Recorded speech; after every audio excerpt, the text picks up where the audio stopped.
نور والی نور والی نور والی کتاب قرآن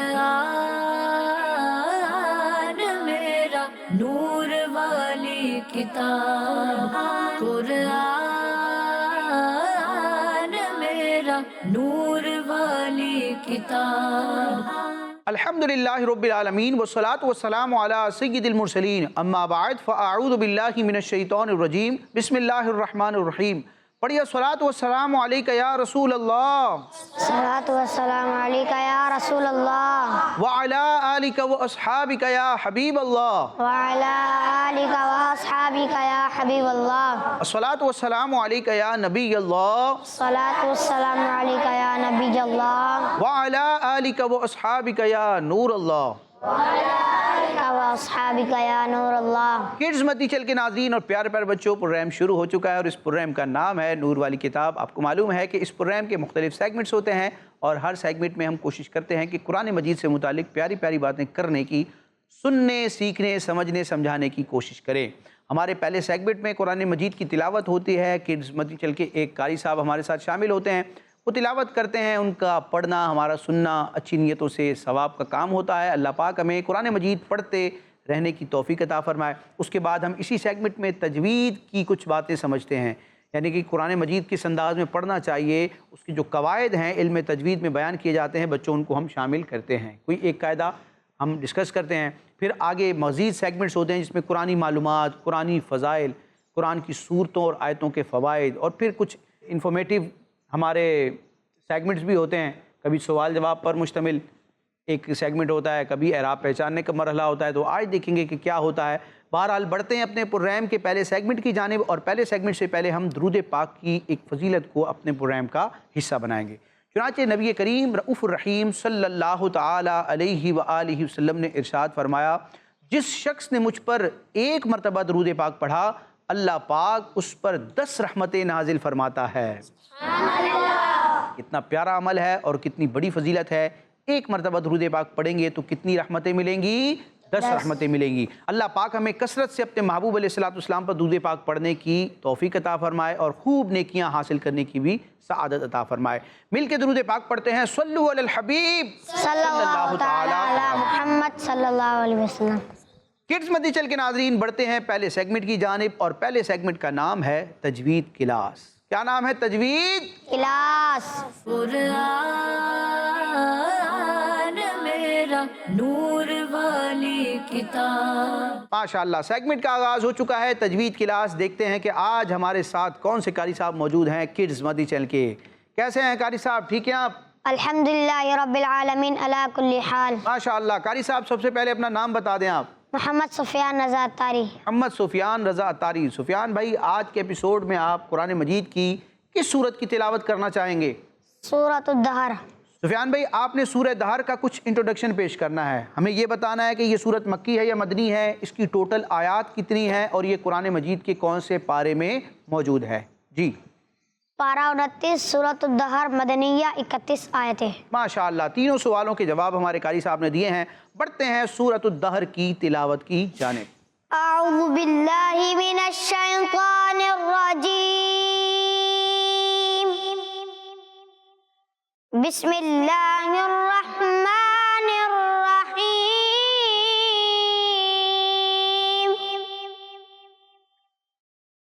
هل أتى على الإنسان حين من الدهر لم يكن شيئا مذكورا إنا خلقنا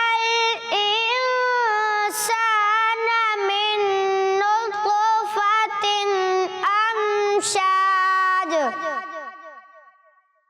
نبتليه فجعلناه سميعا بصيرا إنا هديناه السبيل إما شاكرا وإما شاكرا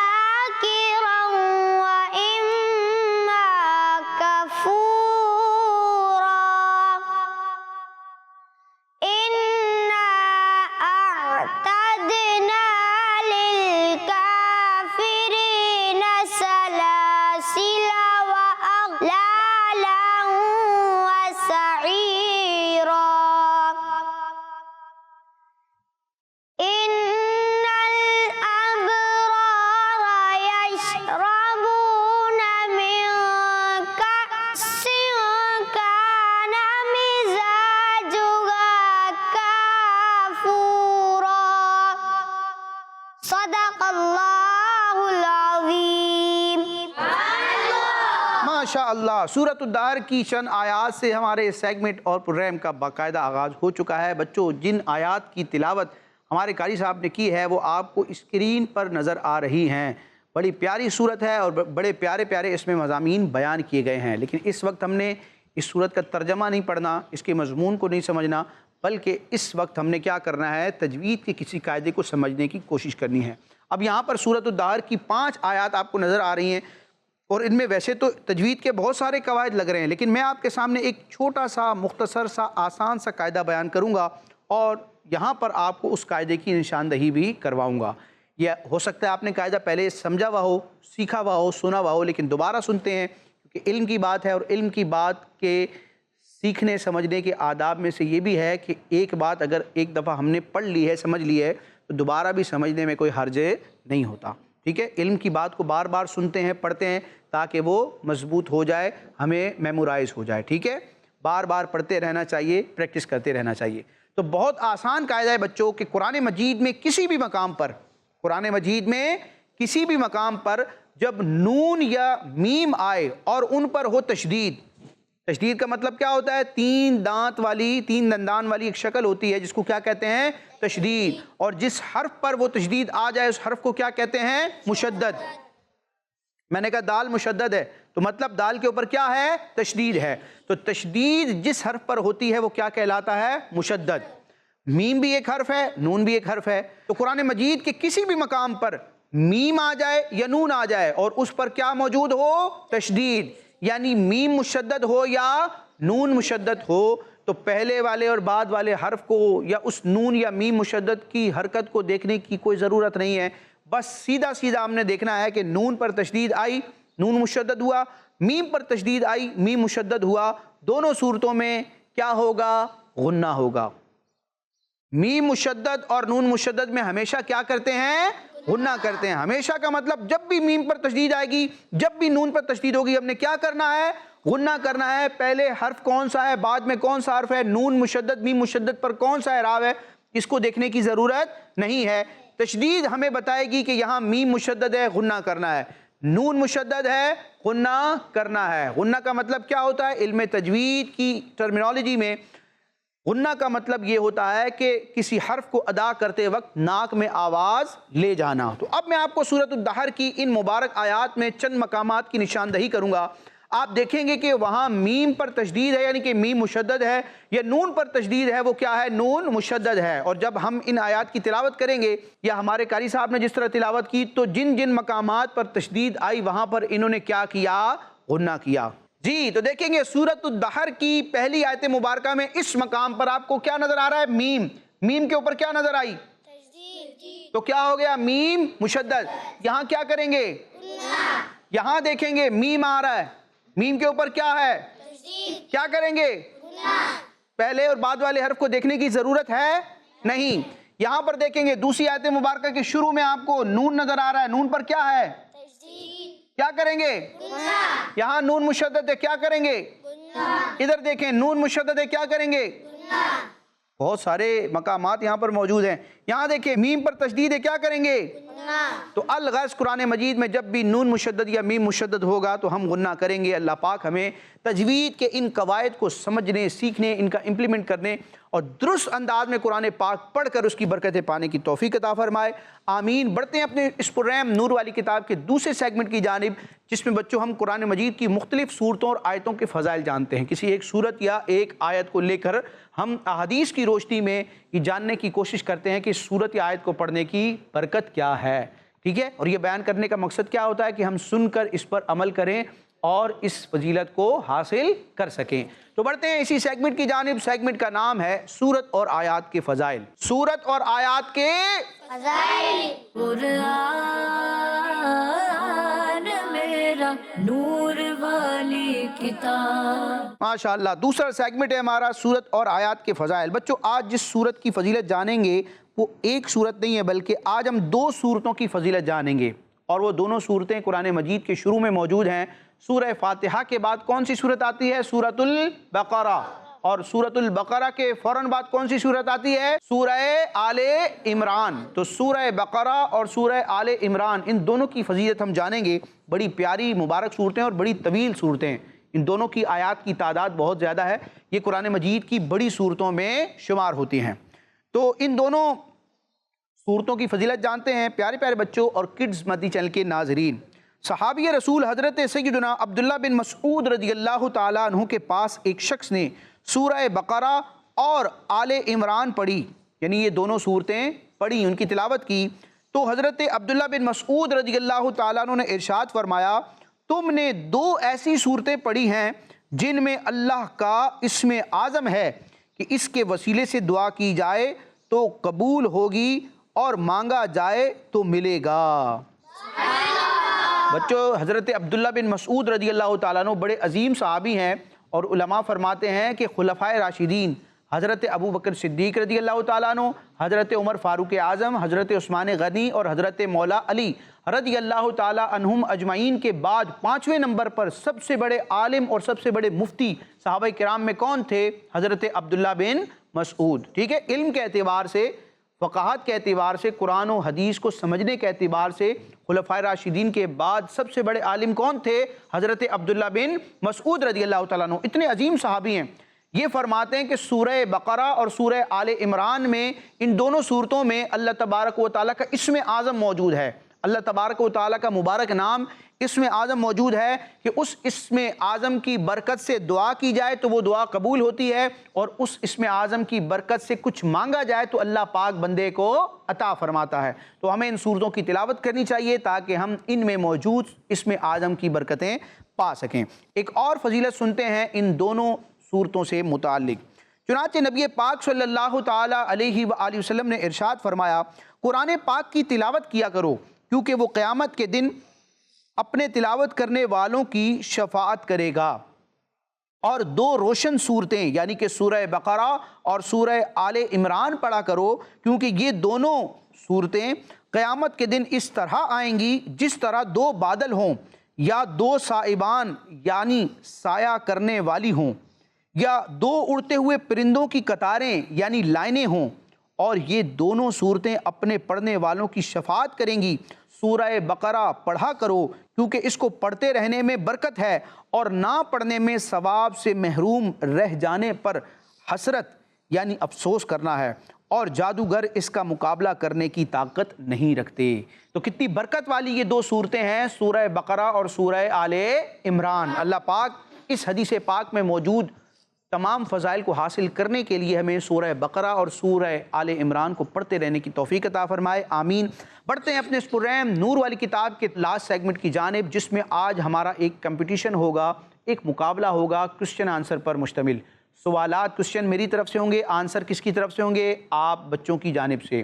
طریقہ کار یہ ہوگا کہ میرے دونوں جانب 4 بچے موجود ہیں، ان چاروں میں سے ایک ایک کو ہم نے سلیکٹ کرنا ہے، ٹھیک ہے؟ دائیں طرف سے ایک بچہ، بائیں جانب سے ایک بچہ، دونوں بچے آئیں گے بورڈ کی جانب۔ 2 بورڈ آپ کو نظر آ رہے ہیں، ان کے سامنے 2 ریڈ کلر کی باسکٹس بھی آپ کو نظر آ رہی ہیں۔ طریقہ یہ ہوگا کہ میں دونوں بچوں سے سوال کروں گا، سوال میرا سیم ہوگا، ان دونوں بچوں نے میرا سوال سننا ہے، سوال سننے کے بعد ذہن میں وہ جواب سوچنا ہے، اس سوال کا آنسر کیا ہوگا۔ جو جواب ان کو سمجھ میں آئے اس کو تلاش کرنا ہے اپنے سامنے رکھی ہوئی ریڈ کلر کی باسکٹ میں، ٹھیک ہے؟ باسکٹ میں آپ کو مختلف کلرفل بہت سارے پیپرز نظر آئیں گے، ان پیپرز پر میرے 6 کے 6 سوالوں کے کیا ہیں؟ جوابات ہیں۔ تو ہر بچے نے یہ غور کرنا ہے کہ کس سوال کا جواب کس پیپر پر موجود ہے، اس پیپر کو سلیکٹ کرنا ہے اور خاموشی کے ساتھ سوال نمبر کے حساب سے بورڈ پر پن کرتے جانا ہے۔ اس دوران نہ کسی سے پوچھنا ہے، نہ کسی کو بتانا ہے، نہ ایک دوسرے کے بورڈ کو چیک کرنا ہے، ٹھیک ہے؟ اپنا جواب خود تلاش کرنا ہے، ٹھیک ہے؟ جب 6 سوال مکمل ہو جائیں گے تو ہم دیکھیں گے کہ کس بچے کے سارے جواب درست ہیں، کون آگے بڑھتا ہے اور کون پیچھے رہ جاتا ہے۔ تو آپ لوگ اس مقابلے کے لیے تیار ہیں؟ جی ماشاءاللہ۔ تو بڑھتے ہیں اسی سیگمنٹ کی جانب، بڑا معلوماتی اور بڑا دلچسپ یہ ہمارا سیگمنٹ ہے۔ سیگمنٹ کا نام ہے جواب ڈھونڈیں۔ جواب قرآن میرا نور والی کتاب۔ ماشاءاللہ، جواب ڈھونڈے سیگمنٹ کا آغاز ہو چکا ہے۔ سیدھی جانب سے کون آنا چاہے گا؟ ماشاءاللہ، چاروں ہاتھ کھڑے ہوئے۔ پہلے نمبر پر جو موجود ہے بچے اپنا نام بتائیں گے مائک پر۔ محمد بلال۔ محمد بلال، آپ کو اگر سلیکٹ کریں تو آپ جوابات آسانی سے تلاش کر لیں گے؟